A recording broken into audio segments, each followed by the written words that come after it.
Welcome to Rants TV, Travel and Events.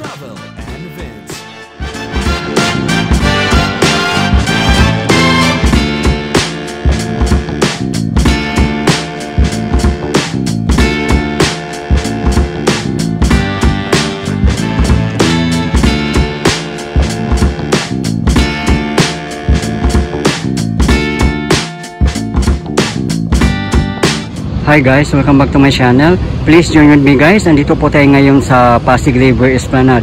At nandito po ako mismo guys sa Yuchengco Plaza. Opposite lang guys dito sa may eskolta na side. At yun nga lang guys, ito yung tumambad sa atin ngayon. Dito sa Pasig River, ang daming mga basura na kalutang at mga water hyacinth as you can see guys.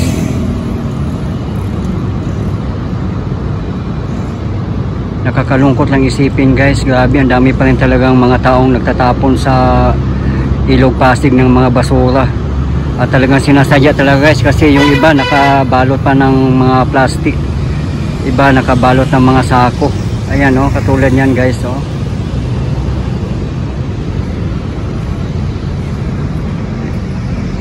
Ayan.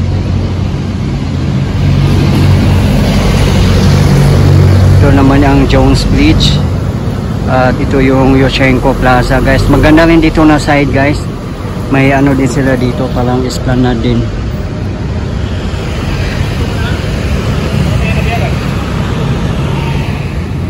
Guys, if you are new to my channel, please consider subscribing and hit the notification bell in order for you to be updated on my upcoming videos.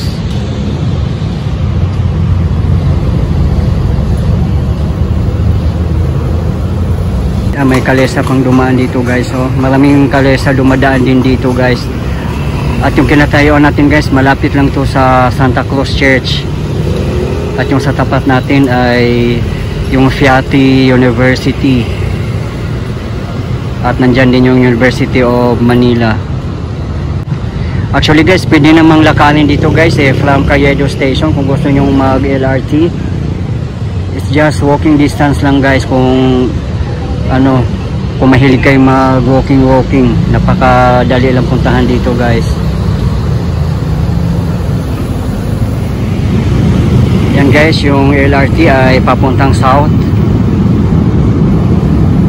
Sa fourth quarter pala guys of this year, magkakaroon na ng extension yung papuntang Cavite, yung LRT 1 extension. Yan, maganda guys no. Abangan natin guys yung extension ng LRT1. Malapit-lapit na guys kasi fourth quarter, so September na ngayon, so by October abangan natin guys. Madali na magbiyahe papuntang Cavite kung galing ka ng Manila. Yan guys, grabe ang daming basura talagang nakalutang guys, lalo na yung mga plastic bottles, mga mineral water, mga soft drinks. Diba hindi naman yan natutunaw guys. At lahat ng mga basura to guys, bagsak nito ay sa Manila Bay. Yan, may tugboat pa dito guys oh.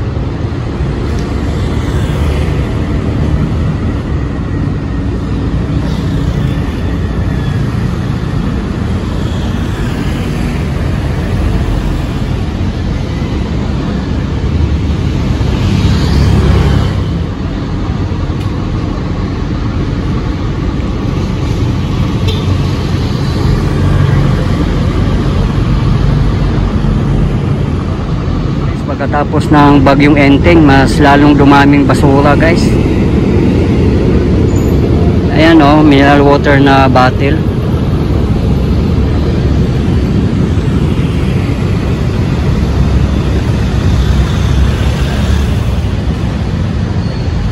Yung design kasi nito guys, yung post office building natin, similar doon sa The Fullerton Hotel in Singapore, yung malapit sa Merlion Park. At kinonvert na kasi yun guys ng 5-star hotel. Sa pagkakaalam ko, yung The Fullerton Hotel dati ay City Hall ng Singapore, if I'm not mistaken guys, disclaimer lang po. At yun nga, yung post office building natin ay nasunog yan nung last year at hanggang ngayon hindi pa rin siya na-restore. Siguro guys no, idea ko lang or opinion ko lang, maganda sana no gawing 5-star hotel. Same doon sa the Fullerton Hotel in Singapore. Ayan guys, oh, napakaganda ng design.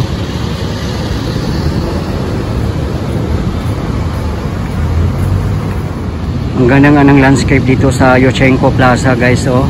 At hindi pa siya matao. Napakalinis dito guys, oh. Maganda din dito mag chill. At historical place din kasi itong Escolta guys. As you can see, yung mga malalaming mga lumang building dito guys nung natitira nung World War II. At nandito pa nga siya guys, nakatayo pa, marami pa rin nakatayo dito.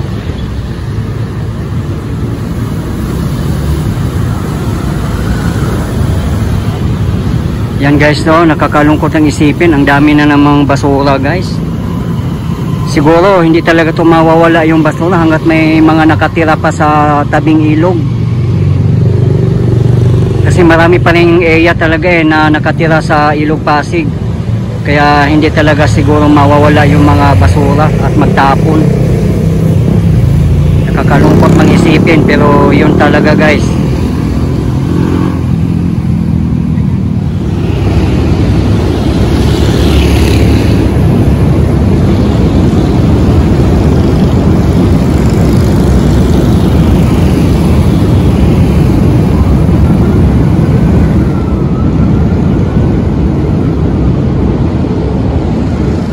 Ayan naman guys ang Escolta Ferry Station. At nag-ooperate pa rin yan sa guys. At ang kagandahan lang yan guys, walang bayad sumakay niyan. Na-try ko rin yan before from Guadalupe up to Escolta. Wala nga siyang bayad at napakagandang experience din guys. Napakaganda sumakay guys. I-try nyo yan guys.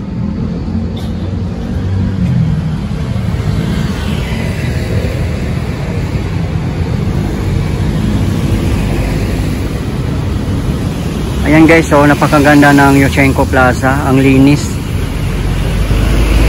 Talagang well maintained siya. At may mga jeep din dumadaan dito guys mga motorcycle. Ayan oh, may security pa nga dito guys nagro-robing din para ma-maintain siguro yung kalinisan.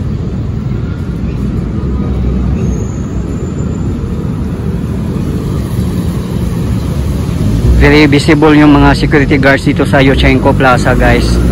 Kaya safe mamasyal dito.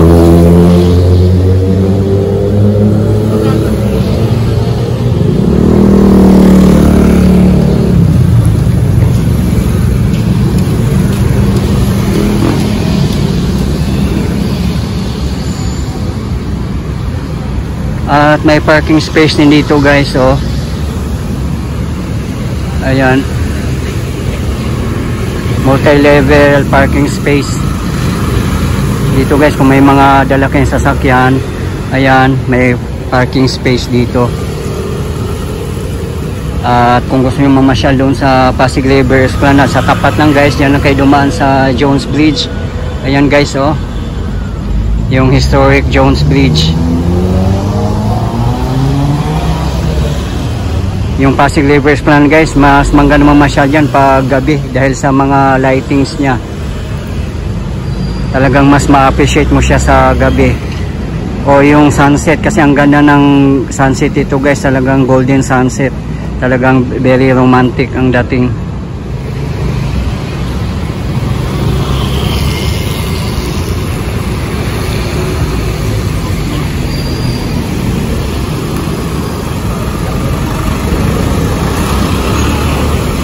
Yung Escolta Street guys, ang ganda dito guys, malinis.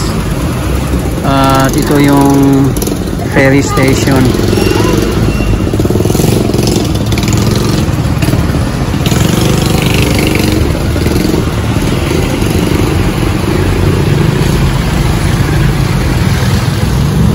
Ayan ang ferry na sasakyan mo guys, oh, yan yung libre. Yan, na-try na akong sumakay niyan guys. Yan, at dadaong na siya sa Escolta Station.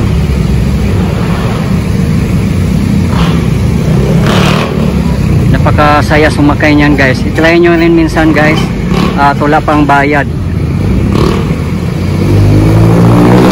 Ayan, jeep guys, oh. Signboard niya, San Nicolas, Divisoria. At dito na yung Jones Bridge. Kaya tayo dito guys, dito tayo dadaan guys. Yung nakikita nyo guys, yan yung arc ng Chinatown.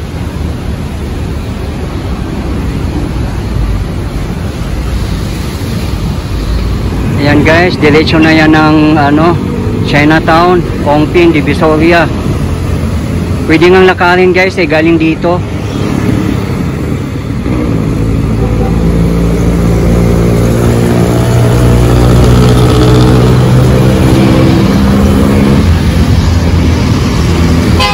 Ayan, ang linis dito guys, oh.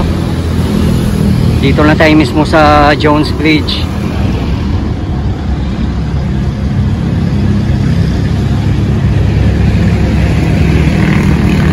Yan, grabe talaga guys, daming basurang nakalutang, oh.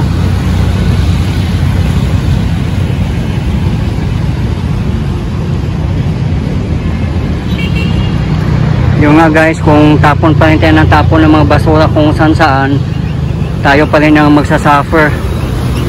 Tulad ng mga baha. Kasi magbabara yan sa mga drainage natin. At kung saan saan man, grabe.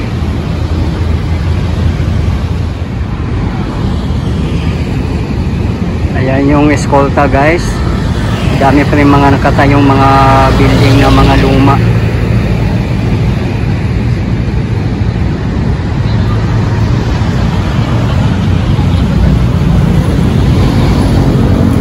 Ayan yung Pasig River Esplanade.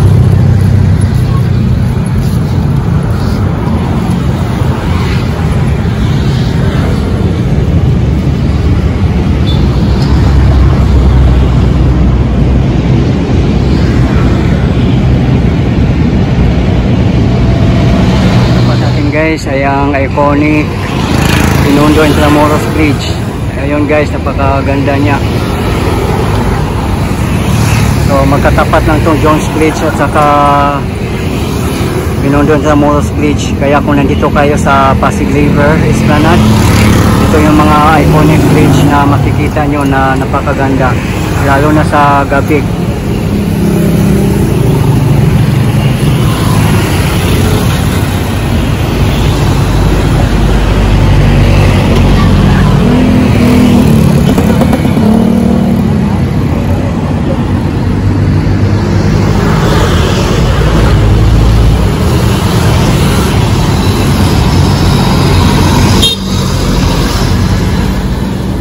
Kunti pa lang namamasyal dito sa Pasig River Esplanade guys, kasi maaga pa lang, 4:30 PM local time, at maambon-ambon nga, kaya nakikita nyo may mga nakapayong.